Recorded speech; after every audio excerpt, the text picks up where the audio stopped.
বসুদার কাছে ক্ষমা চেয়ে প্রায়শ্চিত্ত করলো দাদু। সম্পূর্ণ জানতে ভিডিওটিতে একটি লাইক করে প্রথম থেকেই দেখতে থাকো। গল্পের শুরুতেই দেখা যায় ওম আর রোহিণী দুজন মিলেই বসুদাকে উল্টোপাল্টা কথা বলতে থাকে, এমনকি ভীষণ খারাপভাবে অপমান করতে থাকে, যেটা শ্রাবণ একদমই মেনে নিতে পারে না। শ্রাবণ তখন বলে, আপনারা এইভাবে অপমান করতে পারেন না, কোনোভাবেই পারেন না। কেন করছেন এই জিনিসগুলো? কি অপরাধ করেছে মা? আপনারা পুরো কথাটা আগে শুনুন, তারপর বুঝতে পারবেন। কিন্তু ওম তখন বলে, আমি কোনো পুরনো কথা শুনতে চাই না, আর সবথেকে বড় কথা, আমি ওনাকে মা বলে মানি না। একজন অপরিচিত মহিলার কাছ থেকে আর কী বা শুনবো, তাই না? এর মধ্যেই ওম তখন বারবার করে অপরিচিত মহিলা বলতে থাকে, বসুদার খুব কষ্ট হয়।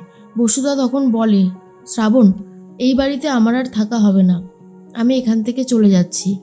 আমি জানি তুমি এই সংসারটাকে আগলে রাখবে, তুমি ওদের পাশে থেকো, ব্যাস, তাহলেই হবে। আমি এই পৃথিবীতে এক টুকরো নিজের জন্য জায়গা ঠিকই করে নিতে পারবো, কোনো অসুবিধা হবে না। শ্রাবণ খুব কান্নাকাটি করতে থাকে আর বলে, দাঁড়াও দাঁড়াও মা, আমিও তোমার সাথে চলে যাব। যেই বাড়িতে তোমার মতন লক্ষ্মীর জায়গা নেই, সেই বাড়িতে আমিও থাকতে পারবো না। বসুদা তখন বলে, এরকম বলো না শ্রাবণ, তুমি এই বাড়ির লক্ষ্মী, তুমি এই বাড়ি থেকে চলে গেলে এই বাড়ির স্ত্রী নষ্ট হয়ে যাবে, আর আমি সেটা কখনোই মেনে নিতে পারবো না।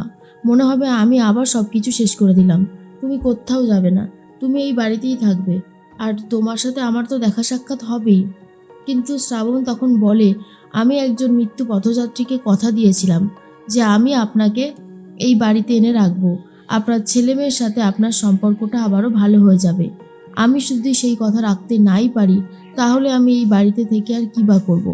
না মা, আমি এই বাড়ি থেকে চলে যাব তোমার সাথে। তখনই শ্রাবণ বসুধাকে নিয়ে চলেই যাচ্ছিল। এর মধ্যেই দাদু বলে, দাঁড়াও, যেই ভুল আগে একবার আমি করেছি, সেই ভুল আমি আর রিপিট করতে দেব না, কোনোভাবেই না। তোমরা কেউ এই বাড়ি থেকে যাবে না, এই বাড়িটা আমার। এই বাড়িতে কে থাকবে কে থাকবে না সেটা আমি ডিসাইড করব, অন্য কেউ না। বসুধা, তুমি এখান থেকে কোথাও যাবে না। এরপর বসুধা বলে, বাবা, এসব আপনি কি বলছেন? আমি যদি এই বাড়ি থেকে না যাই, এই বাড়ির অশান্তি আরও বাড়বে, সেটা আমি হতে দিতে পারি না।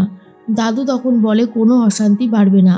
যে বা যারা অশান্তি করছে তারা ঠিক চুপ হয়ে যাবে নিজে থেকে, তুমি এই সমস্ত কথা ভাববে না। আচ্ছা বসুধা, তুমি কি আমার পাপের প্রায়শ্চিত্ত করার সুযোগ আর একবারও দেবে না? তখন বসুধা বলে, এসব আপনি কি বলছেন বাবা? তখন দাদু বলে, কেন, আমি ভুল কি বলেছি? আমিই তো তোমাদেরকে এই বাড়ি থেকে বার করে দিয়েছিলাম। আসল সত্যিটা নাতিবাবুদের জানা উচিত, সেদিনটি কি হয়েছিল। আমি তো তোমাকে আর শিবকে এই পরিবার থেকে বার করে দিতে চেয়েছিলাম। ওই শর্তটা যদি আমি না দিতাম, তাহলে কি তুমি বেরিয়ে যেতে বলো? বসুধা বলে, ও সমস্ত পুরনো কথা থাক বাবা, ওগুলো মনে করে কষ্ট পাওয়া ছাড়া আর কিচ্ছু না। তার থেকে বরং এ সমস্ত কথা থাক। আর অন্যদিকে দেখা যায় বারবার করে একটা কথাই ওম ভাবতে থাকে, যাই হয়ে যাক না কেন, এই মহিলাকে কখনোই মায়ের জায়গায় বসাবে না, আর মা বলে মেনেও নেবে না, কারণ এই মহিলাকে একদমই ওম পছন্দ করে না। তার মধ্যেই শ্রাবণ তখন বলে, দাদু, এসব তুমি কি বলছো? দাদু তখন বলে, হ্যাঁ নাতবু, আমি বসুদাকে বলেছিলাম, হয় গান না হলে পরিবার, যে কোনো একটাকে বেছে নিতে হবে। যার মনে প্রাণে শুধু রয়েছে গান, যে গান গেয়ে ছোটোবেলা থেকে বড় হয়েছে, তার কাছ থেকে আমি গানটা কেড়ে নিতে চেয়েছিলাম। আমি নিজের ভুল পরে অনেক বুঝতে পেরেছি, কিন্তু তখন অনেক দেরি হয়ে গেছে। আজ আমার ভুলের কারণেই নাতিবাবু, রোহিণী দিদি তাদের মায়ের ভালোবাসা থেকে বঞ্চিত হয়েছে। সে কথা আমি অস্বীকার করি কি করে? আমাকে ক্ষমা করে দাও, হাত জোর করে আমি অনুরোধ করছি। বসুধা তখন বলে, বাবা, বাবা, আপনি আমার গুরুজন, আপনি এইভাবে ক্ষমা চাইবেন না আপনার কাছে, এটা আমার কাছে অনেক বেশি লজ্জার। আমি জানি আপনি সেদিন কোনো অন্যায় করতে চাননি, কিন্তু তবুও ভুল তো মানুষ মাত্রই হয়, আবার মানুষই মানুষকে ক্ষমা করে দেয়। দয়া করে আপনি এইভাবে আমার কাছে ক্ষমা চাইবেন না। এর মধ্যেই তখনই বসুধা বলে, শ্রাবণ, এই বাড়িতে থাকলে ঝামেলা বাড়বে বই কমবে না কিন্তু। আর তখন ওম বলে, ঠিক আছে ওল্ড ম্যান, এই বাড়িটা তো তোমার, তুমি যাকে খুশি রাখতেই পারো, কিন্তু এবারে আমি এই বাড়িতে থাকবো কিনা সেটা নিয়ে যথেষ্ট সন্দেহ আছে। রোহিণী তখন বলে, আমি এই বাড়িতেই থাকবো, কিন্তু এই অপরিচিত মহিলাকে কখনোই নিজের মা বলে স্বীকৃতি দেব না। তখনই ওল্ড ম্যান বলে, হয়েছে হয়েছে, অনেক হয়েছে, তোমরা অনেক কিছু বলে ফেলেছো, আর বলবে না, বুঝতে পেরেছো? আর আমার বড় বৌমাকে অপমান করবে না। এরপরেই বসুধা খুব কান্নাকাটি করতে থাকে আর বলে, বাবা, বাবা, এই বাড়ির বড় বংশধরকে তো আমি হারিয়ে ফেলেছি ইতিমধ্যেই। আমি চেষ্টা করেও তাকে বাঁচাতে পারিনি। তখনই দাদু বলে, আমি আর কাউকে শেষ হতে দেবো না বড় বৌমা। সবাই মিলে একসাথে নতুন করে বাঁচবো। এর মধ্যেই তখন ঘরে চলে গেছে বৃষ্টি। ঘরে গিয়ে নিজের জামা কাপড় গোছাতে থাকে। টিকলির জামাগুলো দেখেই মনে পড়ে যায়, টিকলি যাওয়ার আগে বলে গেছিল, কখনো তুমি শ্রাবণকে ক্ষমা করবে না মা। আজ সে সমস্ত কথাই আরও বেশি করে মনে পড়তে থাকে। আর তখনই শ্রাবণ চলে এসেছে। বলে, দিদি তুই এটা কেন করলি? বল দিদি, কেন করলি এটা? আমি তো চেয়েছিলাম মণিমার সাথে সবার একটু একটু করে আলাপ করিয়ে দেব, যাতে এতটা রাগারাগির ভুল বোঝাবুঝি না হয়। তুই এটা কেন করলি? আগ বাড়িয়ে সব কিছু পণ্ড করে দিলি কেন? উত্তর দিচ্ছিস না যে? বৃষ্টি তখন বলে, আর তুই তুই কি করেছিস? তুই আমার মেয়েকে জেলে পাঠিয়েছিস। সেই জ্বালাটা থেকেই আমি এসব করেছি রে শ্রাবণ। শ্রাবণ তখন বলে, এসব তুই কি বলছিস? টিকলি অন্যায় করেছিল বলেই তো ও শাস্তি পেয়েছে। তাহলে এই সমস্ত কথা বলার মানেটা ঠিক কি?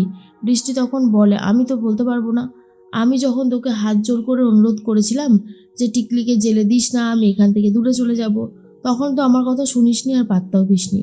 তাই এখন আমি যা বলবো তোকে সেটাই শুনতে হবে। আর দেখ না, একটু একটু করে তোর পরিবারের থেকে তোর প্রতি সবার মন বিষিয়ে দেব। তারপর দেখবি তোর কেমন লাগে। অনেক সহ্য করেছি, আর নয়। তুই এদেরকে পেয়ে আমার রক্তের সম্পর্ক ভুলে গেছিস বল?